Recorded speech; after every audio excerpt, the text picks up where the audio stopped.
الحمد لله نحمده ونستعينه ونستغفره ونعوذ بالله من شرور أنفسنا ومن سيئات أعمالنا من يهده الله فلا مضل له ومن يضلل فلا هادي له وأشهد أن لا إله إلا الله وحده لا شريك له وأشهد أن محمدا عبده ورسوله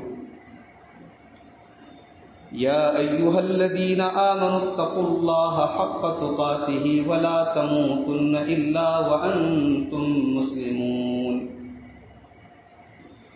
يا أيها الناس اتقوا ربكم الذي خلقكم من نفس واحدة وخلق منها زوجها وبث منهما رجالا كثيرا ونساء واتقوا الله الذي تساءلون به والأرحام إن الله كان عليكم رقيبا يا أيها الذين آمنوا اتقوا الله وقولوا قولا سديدا يصلح لكم أعمالكم ويغفر لكم ذنوبكم ومن يطع الله ورسوله فقد فاز فوزا عظيما أما بعد فإن خير الحديث كتاب الله وخير الهدي هدي محمد صلى الله عليه وسلم وشر الأمور محدثاتها وكل محدثة بدعة وكل بدعة ضلالة وكل ضلالة في النار أعوذ بالله من الشيطان الرجيم بسم الله الرحمن الرحيم ولا تؤتوا السفهاء أموالكم التي جعل الله لكم قياما وارزقوهم فيها واقصوهم وقولوا لهم قولا معروفا. محترم حاضرین، دیدی و ملی بھائیوں، محترم بزرگوں، نوجوان ساتھیوں، پردہ نشین ماں اور بہنوں،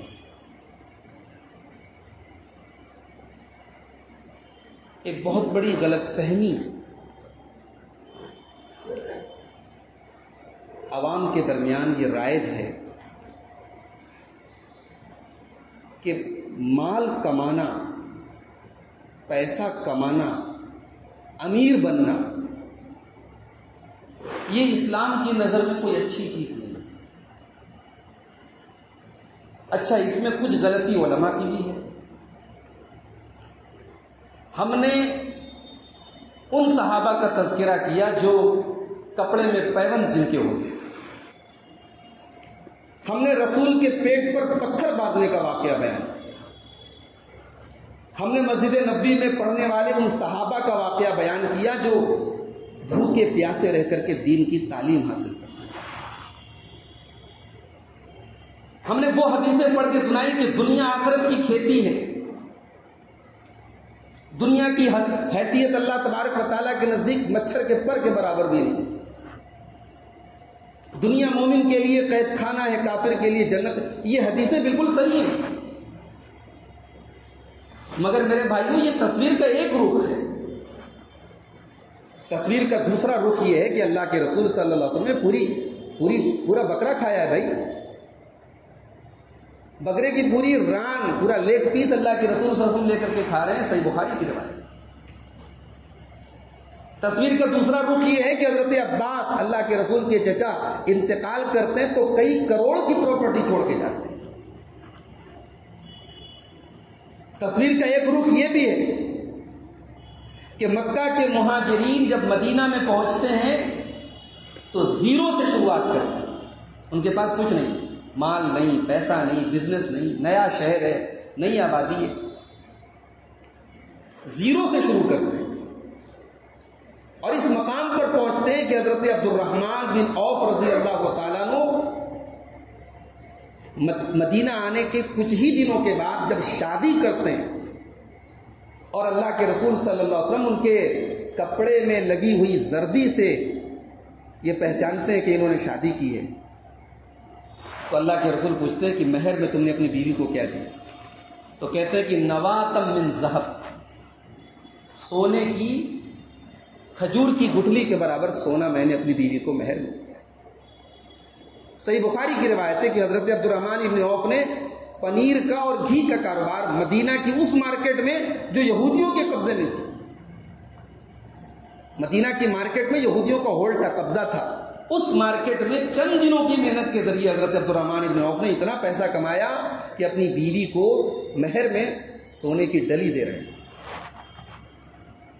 اسی اللہ کے رسول کے دور میں اور اسی سیرت کے اسی زمانے میں آپ کو حضرت عثمان غنی کا واقعہ بھی ملے گا کہ رسول اکرم کھڑے ہو کر کے کہتے ہیں کہ مسجد نبوی کی جگہ تنگ ہو رہی ہے، کوئی اللہ کا بندہ اٹھے اور پڑوس کی زمین کو خرید کر کے مسجد میں وقف کر دے۔ عثمان غنی کہتے ہیں میں اپنے پیسے سے خرید کے وقف کروں۔ مدینہ میں میٹھے پانی کا ایک ہی کنواں ہے، یہودیوں کے قبضے میں ہے، مسلمانوں کو پیسہ دے کر کے پانی لینا پڑتا ہے۔ اللہ کے رسول صلی اللہ علیہ وسلم نے اعلان کیا من یشتری منکم بئر رومہ فیجعل دلوہ مع دلاء المسلمین، کاش کہ کوئی ایسا ہو جو بئر رومہ کو خرید کر کے مسلمانوں کو وقف کر دے۔ عثمان غنی اپنی رقم سے اس کنویں کو خرید لیا۔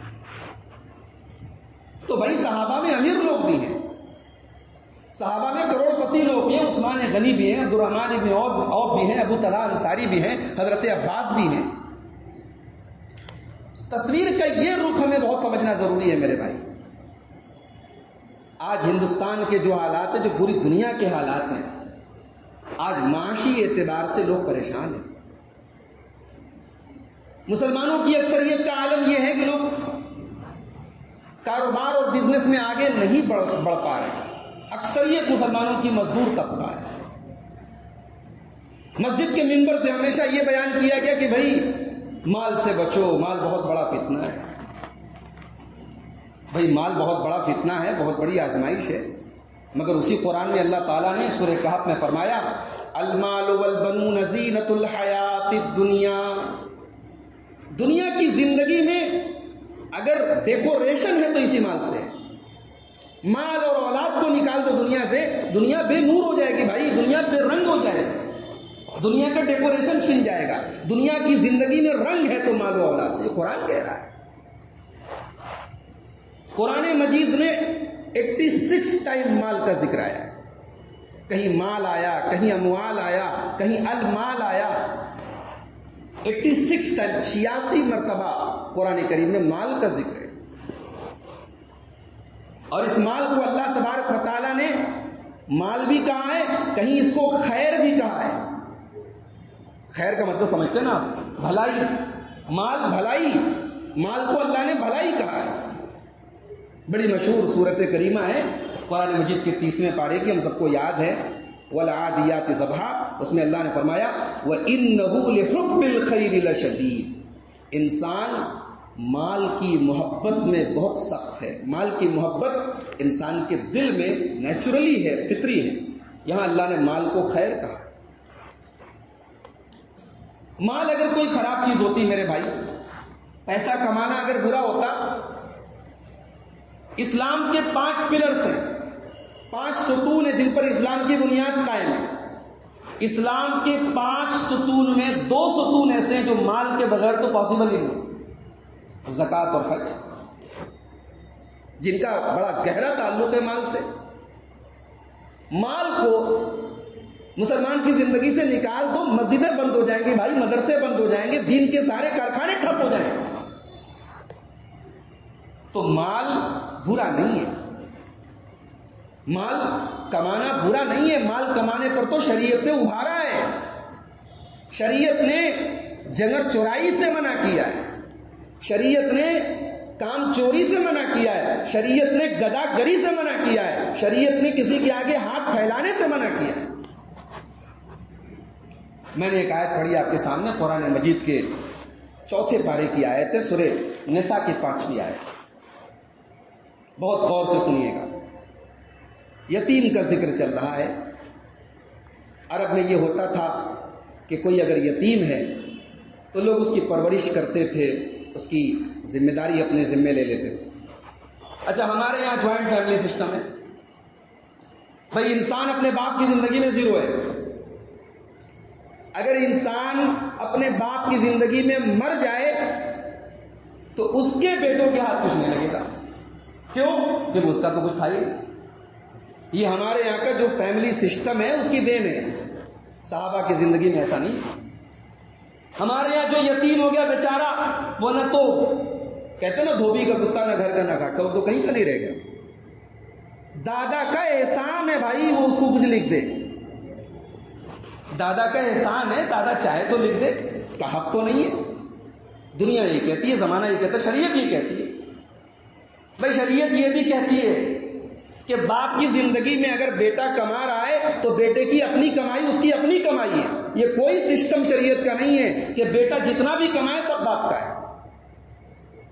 اور جہاں تک اس حدیث کا تعلق ہے جس میں اللہ کے رسول صلی اللہ علیہ وسلم نے فرمایا کہ انت و مالک لابیک, تم اور تمہارا مال اپنے باپ کے لیے ہے. آپ اس حدیث کی شرح اٹھا کے دیکھ لیں. علماء کہتے ہیں اس حدیث کا مطلب یہ ہے کہ بیٹے کے مال میں باپ تصرف کر سکتا ہے, باپ استعمال کر سکتا ہے. بیٹے کی چیزوں پر باپ کا حق ہے, یہ نہیں ہے کہ باپ مالک ہے. اگر شریعت کا یہ مسئلہ ہوتا کہ باپ کی زندگی میں بیٹے کا کچھ نہیں بن سکتا تو میرے بھائی پھر شریعت نے وراثت کے جہاں احکام بیان کیے, جہاں مسائل بیان کیے, وہاں شریعت نے یہ کیوں کہا کہ انسان کے ترکے میں, انسان کی وراثت میں باپ کا 1/6 حصہ ہے, یا باپ کا اس سچویشن میں اتنا حصہ ہے. بھائی سب تو باپ کا ہے تو باپ کا حصہ کیوں بن رہا ہے بیٹے کی پراپرٹی؟ یہ بڑا سیریس مسئلہ ہے, بڑا حساس مسئلہ ہے, اس پر غور کرنے کی ضرورت ہے. ہمارے یہاں جو یتیم ہو جائے اس کے پاس کچھ نہیں ہوتا. عرب میں اللہ کے رسول کے زمانے میں جو یتیم ہوتے تھے, باپ کروڑوں چھوڑ کے گیا ہے, اب یتیم بچے اس کے مالک ہیں.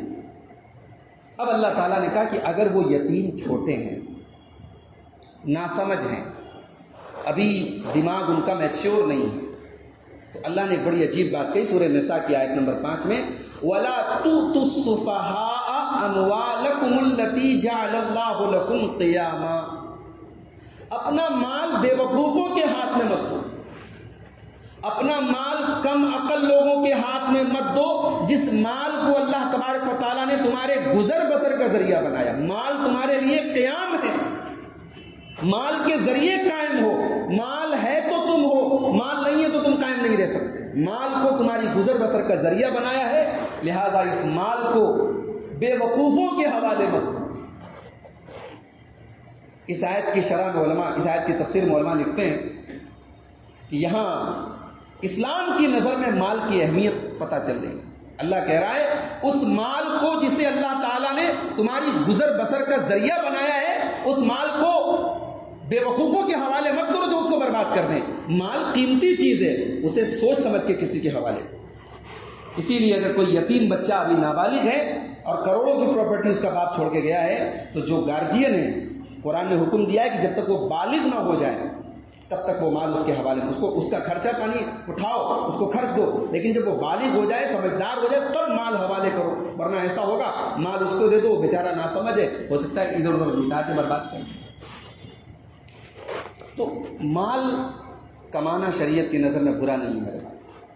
سلف کہتے تھے المال سلاح المؤمن, مال مومن کا ہتھیار ہے, اور میں اللہ تبارک و تعالیٰ کیا اس حال میں جاؤں کہ مجھ سے مال کا حساب لیا جائے, یہ بہتر ہے اس بات سے کہ میں دنیا میں لوگوں کے آگے ہاتھ.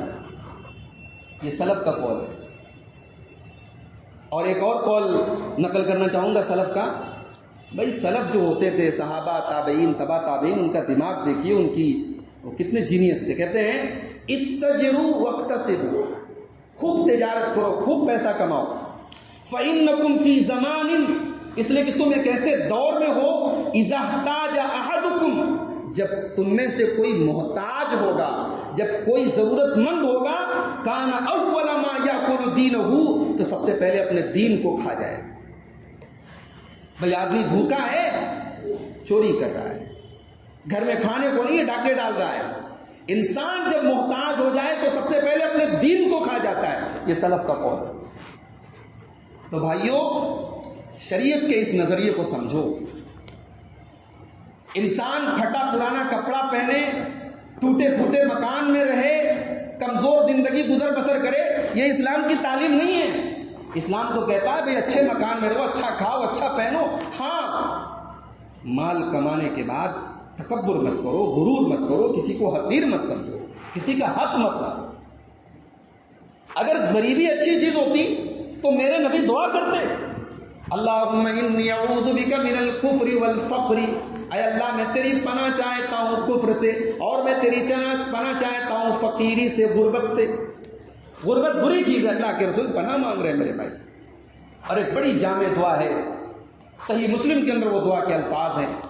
اس دعا کو تو آپ کو یاد کر لینا چاہیے، اور جب دعا کے لیے ہاتھ اٹھائیں یہ دعا ضرور پڑھنا چاہیے. اللہم اصلح لی دینی الذی هو عصمت امری. اے اللہ میرے دین کو درست کر دے، میرے دین کی اصلاح کر دے، کیونکہ دین میری بنیاد ہے. وَأَصْلِحْ لِي دُنْيَايَ الَّتِي فِيهَا مَعَاشِي. اور اے اللہ میری دنیا کو بھی تو سنوار دے، میری دنیا کو بھی بنا دے، میری دنیا کی بھی اصلاح کر دے، کیونکہ زندگی تو دنیا میں گزارنا ہے.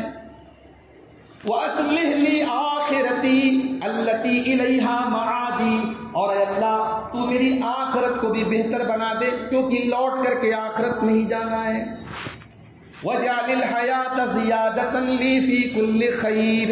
اور اے اللہ تو زندگی کو ایسا بنا دے میرے لیے کہ زندگی میں ایک ایک منٹ میرا بھلائی میں گزرے، خیر میں گزرے. میری زندگی میں جتنے سال آتے چلے جائیں میں اور زیادہ بھلائیاں کرتا چلا جاؤں. وَجَعَلِ الْمَوْتَ رَاحَةً لِّي مِن كُلِّ شَرٍ.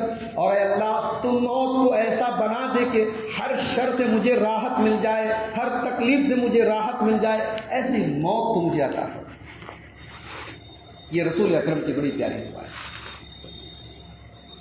اور وہ دعا جو قرآن میں ہمیں سکھائی گئی، جو اتنی اہم دعا ہے کہ پیارے نبی صلی اللہ علیہ وسلم خانہ کعبہ کا جب طواف کرتے تھے تو رکن یمانی اور حجر اسود کے درمیان وہ دعا پڑھتے تھے، ربنا آتنا فی الدنیا حسنہ وفی الآخرۃ حسنہ وقنا عذاب النار. پروردگار ہمیں دنیا میں بھی بھلائی عطا فرما اور آخرت میں بھی بھلائی عطا فرما، اور ہمیں جہنم کے عذاب سے بچا. مال کی اہمیت اسلام کی نظر میں اتنی زیادہ ہے. جمعہ کا دن ہے، آپ جمعہ پڑھنے مسجد میں آ رہے ہیں، قرآن یہ کہہ رہا ہے جمعہ کے دن دکان بند مت کرو، جمعہ کے دن چھٹی نہ مناؤ. قرآن کیا کہہ رہا ہے؟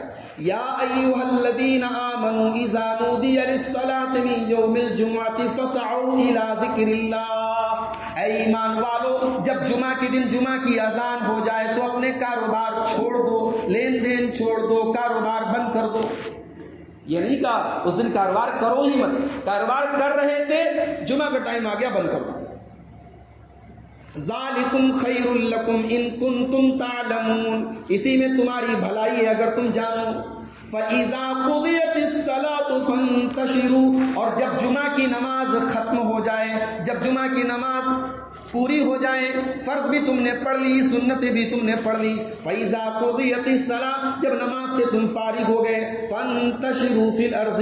تو زمین میں جا کر کے پھیل جاؤ. وابتغوا من فضل اللہ. اور اللہ تعالیٰ کے فضل کو تلاش کرو. قرآن کی تعلیم دیکھیے میرے بھائی. قرآن ہمیں جمعہ پڑھنے کے بعد اپنے کاروبار میں اپنے پیسہ کمانے میں لگنے کا حکم دے رہا ہے. یہی نہیں، اپنے زمانے کا ارب پتی کھرب پتی کہہ لیجیے آپ، قارون تھا. قارون کے پاس بہت پیسہ تھا، بڑی دولت تھی. اتنی دولت تھی اللہ نے فرمایا کہ قارون کے خزانوں کی کنجیاں بڑے بڑے پہلوان اٹھاتے تھے بڑی مشکل سے.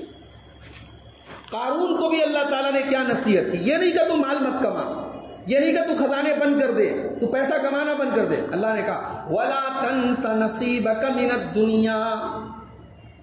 آخرت کی تیاری کر، جنت کی تیاری کر، اور دنیا میں جو تیرا حصہ ہے، دنیا میں جو تیرا حق ہے اس کو مت بھول، اس کو بھول مت.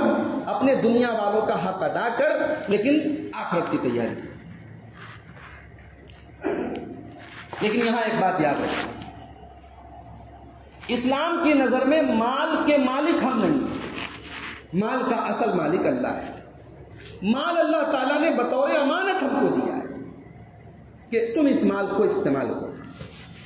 اب مال کو ہمیں اللہ کی مرضی کے مطابق استعمال کرنا، حرام جگہوں پہ نہیں خرچ کرنا ہے، فضول خرچی نہیں کرنا ہے۔ مال اللہ کا ہے، استعمال کرنے کی ہمیں اتھارٹی ملی۔ اللہ نے فرمایا سورہ نور کے اندر وَآتُوهُم مِّن مَالِ اللَّهِ الَّذِي آتَاكُمْ، اپنے غلاموں کو، اپنی لونڈیوں کو آزاد اگر وہ ہونا چاہیں تو اس مال میں سے ان کو دو جو اللہ کا مال ہے، اللہ نے تم کو دیا ہے۔ یہ سورہ نور کی آیت نمبر 33 ہے۔ اللہ نے کہا کہ اللہ کا مال جو اللہ نے تم کو استعمال کرنے کے لیے دیا ہے، تو یہ بات یاد رکھیں، مال ہمارا نہیں ہے، مال اللہ نے ہمیں استعمال کرنے کے لیے دیا ہے۔ لیکن ہاں، مال بہت بڑی نعمت بھی ہے، دنیا کی اس سے زینت بھی ہے، اور مال بہت بڑی آزمائش بھی ہے۔ اللہ نے فرمایا وَاعْلَمُوا أَنَّمَا أَمْوَالُكُمْ وَأَوْلَادُكُمْ فِتْنَةٌ، یاد رکھو کہ تمہارے مال اور تمہاری اولاد تمہارے لیے بہت بڑی آزمائش ہے، بہت بڑا فتنہ ہے۔ قیامت کے دن 5 سوال کا جواب دیے بغیر کوئی ہل نہیں سکتا۔ قیامت کے دن کا پرچہ آؤٹ ہے، قیامت کے دن کے پیپر میں 5 سوال کمپلسری ہوں گے، سب کو دینا ہے جواب۔ لا تزول قدم ابن آدم من عند ربه یوم القیامہ، قیامت کے دن کوئی انسان اپنی جگہ سے ہل نہیں سکتا ہے جب تک وہ 5 سوالوں کا جواب نہ دے دے۔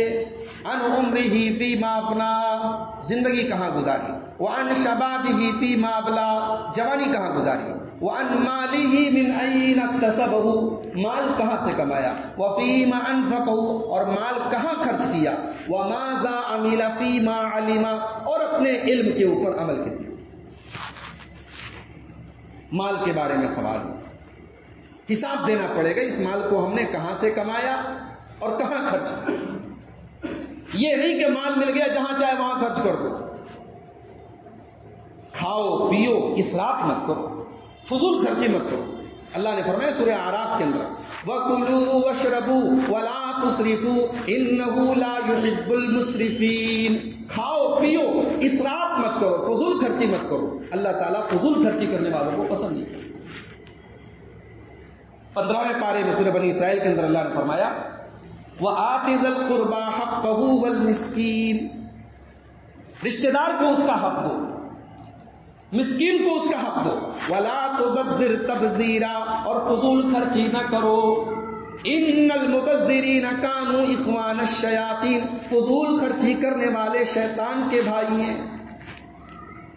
کیوں کہا شیطان کا بھائی؟ بھائی آپ فضول خرچی کر کے شیطان کا ہاتھ مضبوط کر رہے ہیں نا، وہ مال جو آپ نے فضول خرچ کیا اس سے اللہ کا بہت سارا کام ہو سکتا تھا، دین کا بہت سارا کام ہو سکتا تھا، آپ نے وہ مال لٹا دیا، گما دیا، آپ نے شیطان کے ہاتھ مضبوط کیے، آپ نے شیطان کو سپورٹ کیا، اس لیے اللہ کہہ رہا ہے فضول خرچی کرنے والے شیطان کے بھائی۔ اسلام یہ کہتا ہے آپ کا ہاتھ اونچا ہو، آپ کا ہاتھ نیچا۔ ایک صحابی تھے حکیم بن حزام، اور ایک بات بتاؤں آپ کو، یہ اکلوتے صحابی ہیں جو خانہ کعبہ میں پیدا ہوئے۔ حضرت علی کے بارے میں مشہور ہے کہ وہ خانہ کعبہ میں پیدا ہوئے، مگر ان کے بارے میں کوئی مستند روایت موجود نہیں، لیکن حضرت حکیم بن حزام کے بارے میں مستند روایت موجود ہے۔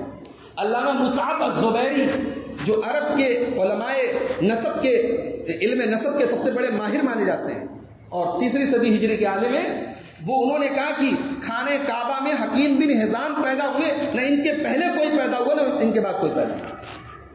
حضرت علی کے بارے میں کوئی صحیح روایت نہیں۔ تو حکیم بن حزام جو تھے یہ کچھ پریشان تھے، ضرورت مند تھے، انہوں نے آ کر کے اللہ کے رسول سے کچھ مانگا، کچھ سوال کیا، اللہ کے رسول نے دے دی۔ پھر دوبارہ ان کو کچھ ضرورت محسوس ہوئی، پھر مانگا، اللہ کے رسول نے محسوس کیا کہ اگر میں نے ان کو نہیں روکا تو شاید ان کو سوال کی عادت پڑ گئی۔ بھئی یہ بڑی بری عادت ہوتی ہے، اللہ سب کو محفوظ رکھے، اللہ سب کو خودداری عطا فرمائے۔ اللہ کے رسول صلی اللہ علیہ وسلم نے حضرت حکیم بن حزام سے جو بات کہی، پوری امت کے لیے سبق ہے اس میں، اور بڑا گہرا جملہ اللہ کے نبی نے ارشاد فرمایا، کہا کہ الید العلیٰ خیر من الید السفلی، اونچا ہاتھ نیچے ہاتھ سے بہتر ہے۔ ہاتھ تمہارا ہمیشہ اونچا ہو، اس لائق بنو کہ دینے والے بنو۔ اور دینے والے کیسے بنیں گے بھیا؟ پیسہ نہیں کمائیں گے، مال نہیں کمائیں گے، بزنس نہیں کریں گے، کاروبار نہیں کریں گے، محنت نہیں کریں گے، مزدوری نہیں کریں گے، تو آپ کا ہاتھ اونچا کیسے بنے گا؟ آپ تو نیچے والے بن جائیں گے۔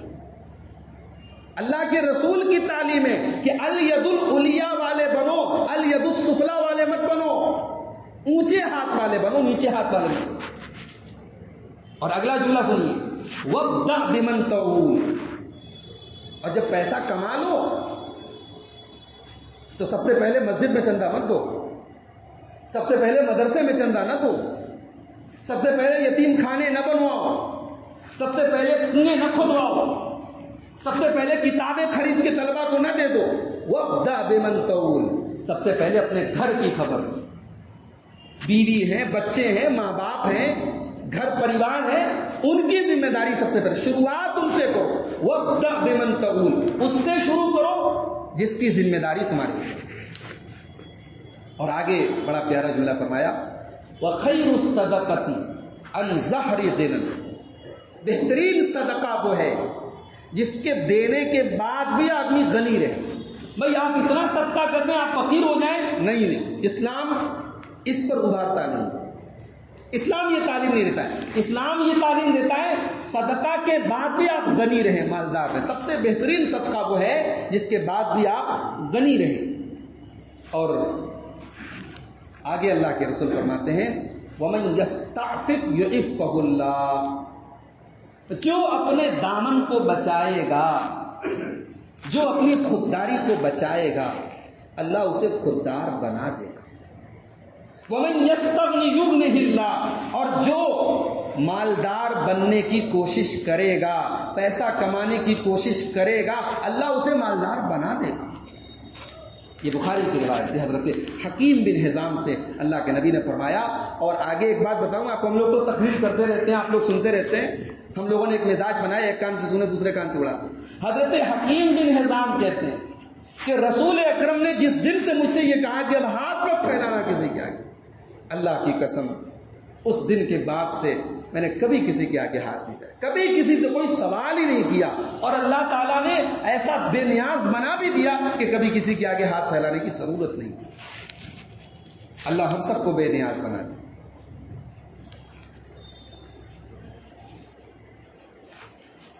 حسد بڑی بری چیز ہے، اسلام میں حرام ہے۔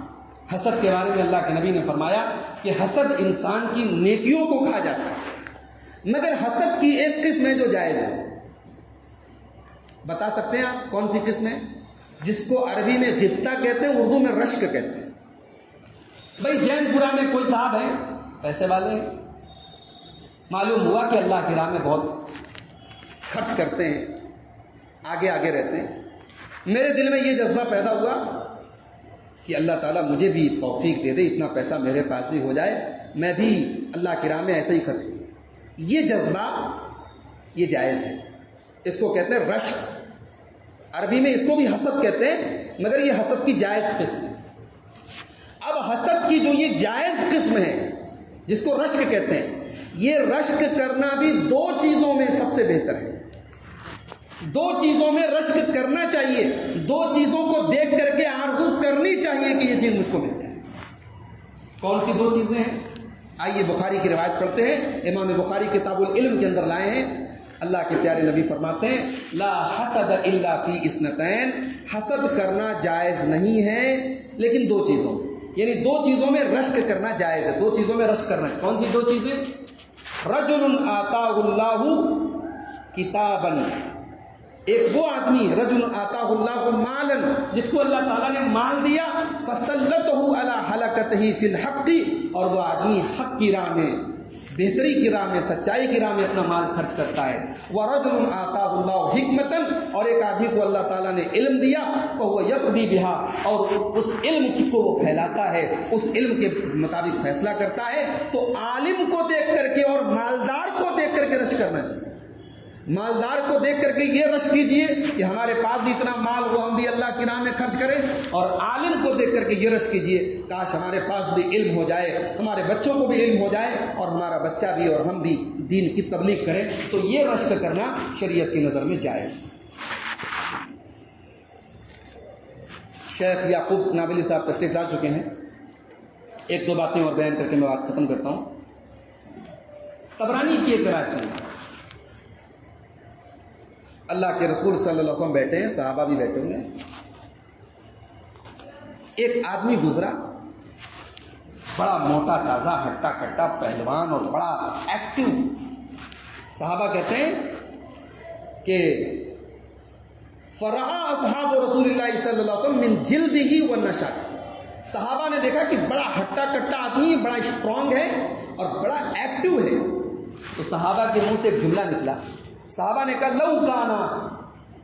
لو کان ھذا فی سبیل اللہ, کاش کہ یہ آدمی اللہ کی راہ میں لڑنے کے لیے چلا جائے. اتنا پہلوان آدمی اور اتنا ایکٹیو آدمی, اس کی ضرورت تو میدان جنگ میں, میدان جہاد میں. اب رسول اکرم کا جواب سنیے. اللہ کے رسول نے فرمایا ان کان خرج یسعى علی ولدہ صغارا, اگر یہ انسان اپنے گھر سے نکلا ہے اپنے چھوٹے چھوٹے بچوں کا پیٹ پالنے کے لیے, ان کو کھلانے کے لیے, فَهُوَ فِي سَبِيلِ اللَّهِ, تب بھی یہ اللہ ہی کے راستے میں نکلا ہے. وَإِن كَانَ خَرَجَ يَسْعَى عَلَىٰ أَبَوَيْنِ شَيْخَيْنِ كَبِيرَيْنِ, اور اگر یہ اپنے بوڑھے ماں باپ کو کھلانے کے لیے, اپنے بوڑھے ماں باپ کے دوا علاج کے لیے, اپنے بوڑھے ماں باپ کی ضرورتوں کو پورا کرنے کے لیے گھر سے نکلا ہے, فَهُوَ فِي سَبِيلِ اللَّهِ, تب بھی یہ اللہ کی راہ میں نکلا ہے. وَإِن كَانَ يَسْعَىٰ عَلَىٰ نَفْسِهِ, اور اگر یہ اس لیے نکلا ہے تاکہ اپنے آپ کو مضبوط کرے, اپنے آپ کو پاک دامن کرے, یعفھا, اپنے آپ کو لوگوں کے سامنے ہاتھ پھیلانے سے بچائے, کوئی کام دھندا کر لے, کوئی محنت مزدوری کر لے, فَهُوَ فِي سَبِيلِ اللَّهِ, تب بھی یہ اللہ کے راستے میں نکلا ہے. وَإِن كَانَ خَرَجَ رِئَاءً, لیکن اگر یہ ریاکاری کرنے کے لیے نکلا ہے اور اسی طریقے سے وہ مفاخرتاً, غرور اور تکبر کرنے کے لیے نکلا ہے, فَهُوَ فِي سَبِيلِ الشَّيْطَانِ, تب یہ شیطان کے راستے میں نکلا. تو بھائی کوئی اگر محنت کرنے کے لیے گھر سے نکلا ہے, بزنس کی ٹرپ پر نکلا ہے, کاروبار کرنے کے لیے نکلا ہے, تو یہ مت سمجھو کہ وہ دنیا کے لیے نکلا ہے. دنیا تو ہے, وہ دین کا کام بھی کر رہا ہے, وہ اللہ کی راہ میں نکلا ہے. لیکن ہاں, دو سبق یاد رکھیے, تقریر ختم کرتا ہوں. خوب مال کمائیے, خوب پیسہ بنائیے, دو چیزوں سے بچیے. ایک, حرام سے بچیے. اللہ نے حلال بہت بنایا ہے بھائی, حرام لمیٹیڈ ہے, حلال انلمیٹیڈ. قرآن میں کئی لسٹ نہیں بتائی گئی, یہ چیزیں حلال ہیں, حرام کی لسٹ بتائی گئی. آج لوگ پھٹ سے کہہ دیتے ہیں بھائی اسلام میں تو ہر فائدے کی چیز حرام ہے. ایک صاحب ہم سے پوچھنے لگے, مولانا یہ انشورنس کیوں حرام ہے؟ بھائی ہم پیسہ دے رہے بیمہ کمپنی کو, وہ بزنس کر رہی ہے, اس پروفٹ سے ہم کو دے رہی ہے. میں نے کہا وہ بزنس نہیں کر رہی, وہ جوا کھیل رہی ہے. 100 لوگوں نے بیمہ کرایا, سب لوگ پریمیم بھر رہے ہیں, کسی ایک کا ایکسیڈنٹ ہو گیا, ایک کو پیسہ دے دیا, 99 کا پیسہ اپنی جیب میں رکھا.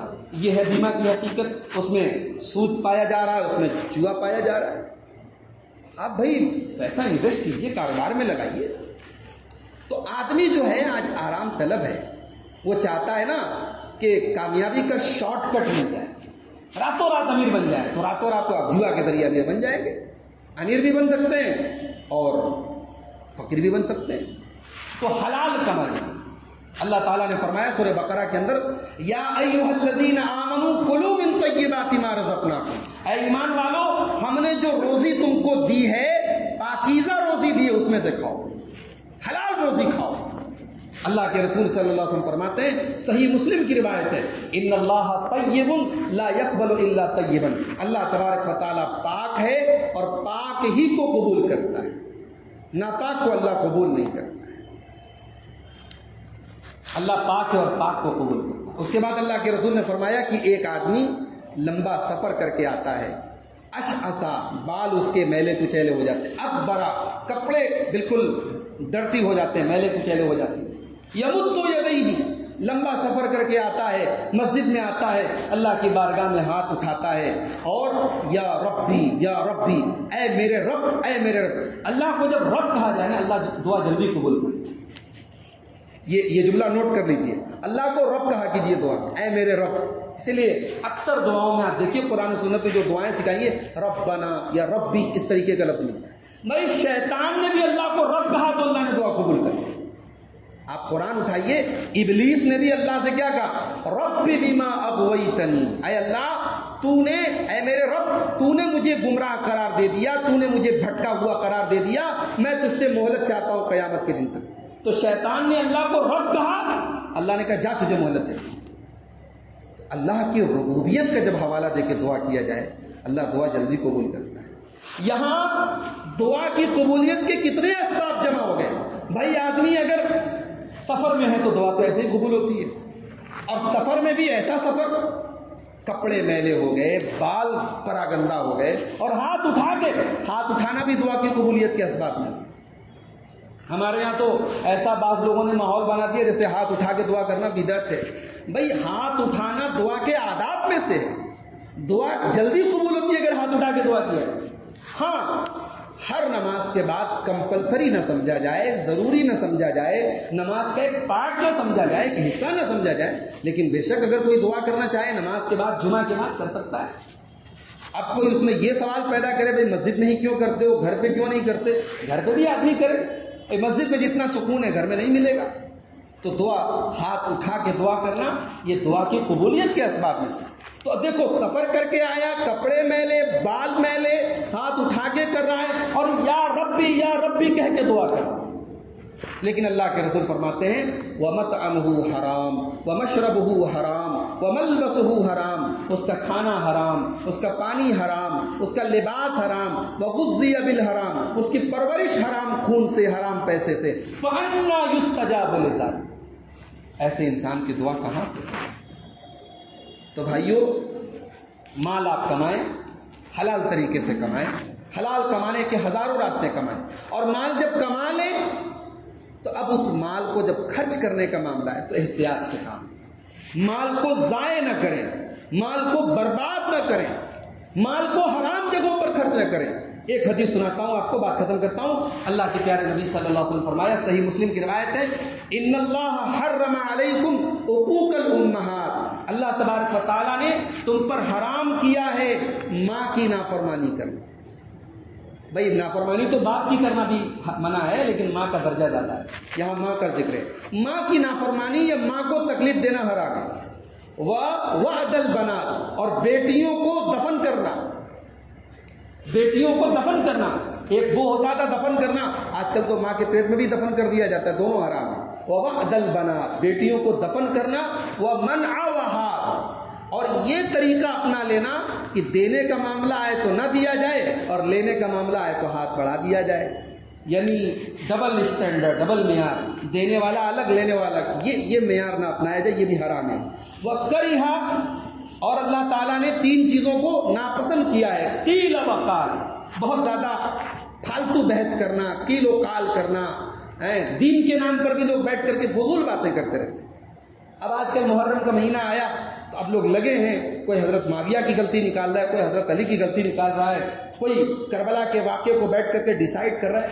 بھائی خاموش رہو، ضروری تھوڑی ہے کہ ہر مسئلے پر آپ ٹپڑی کریں، ضروری نہیں ہے کہ آپ ہر مسئلے پر اپنا کمنٹ پاس کریں۔ بھائی صاحب، تلک امۃ قد خلت لہا ما کسبت ولکم ما کسبتم، ایک امت تھی جو گزر گئی، حادثات ہوئے، واقعات ہوئے، ہم بیٹھ کر کے 1400 سال بعد آج جسٹیفائی کر رہے ہیں معاویہ غلط تھے کہ صحیح تھے، علی صحیح تھے کہ غلط تھے۔ ہم ہیں کون بھائی؟ ہماری اوقات کیا ہے کہ ہم علی اور معاویہ رضی اللہ تعالیٰ عنہما کے درمیان فیصلہ کرنے بیٹھ گئے؟ تو وہ اللہ تعالیٰ کو قیل و قال ناپسند، فالتو فضول بحث ناپسند ہے۔ وکثرت السؤال، اور بہت زیادہ سوال ناپسند ہے۔ سوال وہ کریں جو مفید ہو، جو اہم ہو، جس کا تعلق دنیا اور آخرت کی بھلائی سے ہو، فضول قسم کے سوالات۔ بھائی گھر میں آپ نماز پڑھتے نہیں، سوال کریں مولوی صاحب بس پر کیسے نماز پڑھا جائے؟ مجھ سے ایک صاحب نے پوچھا تھا کرناٹک کے ایک سفر میں، بعد میں کسی نے بتایا یہ حضرت گھر میں رہتے تو نماز نہیں پڑھتے، اور مسئلہ پوچھتے بس میں کیسے نماز پڑھا جائے؟ کثرت سوال سے بچیں آپ۔ اور تیسری چیز وہ اضاعت المال، مال کو ضائع کرنے سے بچیں۔ مال اللہ کی بہت بڑی نعمت ہے میرے بھائی، اس نعمت کو ضائع نہ کریں، مال کا صحیح استعمال کریں۔ یہ چند باتیں تھیں مال کمانے کے تعلق سے، مال کی اہمیت کے تعلق سے، مال کی فضیلت کے تعلق سے۔ اللہ سے دعا ہے رب العالمین ہم سب کو اتنا حلال مال دے دے، اتنا حلال مال دے دے کہ ہم حرام سے بے نیاز ہو جائیں۔ اللہ تعالیٰ اپنے فضل و کرم سے ہمیں اتنا بے نیاز کر دے کہ اللہ کے ماں سوا کسی کے آگے کبھی ہاتھ پھیلانا نہ پڑے۔ اللہ ہم سب کے کاروبار میں برکت نصیب فرمائے، اللہ رزق حلال کی توفیق عطا فرمائے، حرام کمائی سے بچنے کی توفیق دے، جو بیمار ہے اللہ ان کو شفا عطا فرمائے۔ رب العالمین جب تک دنیا میں رکھے اسلام پر زندہ رکھے اور خاتمہ ہم سب کا ایمان پر ہو، آمین۔ وآخر دعوانا الحمدللہ۔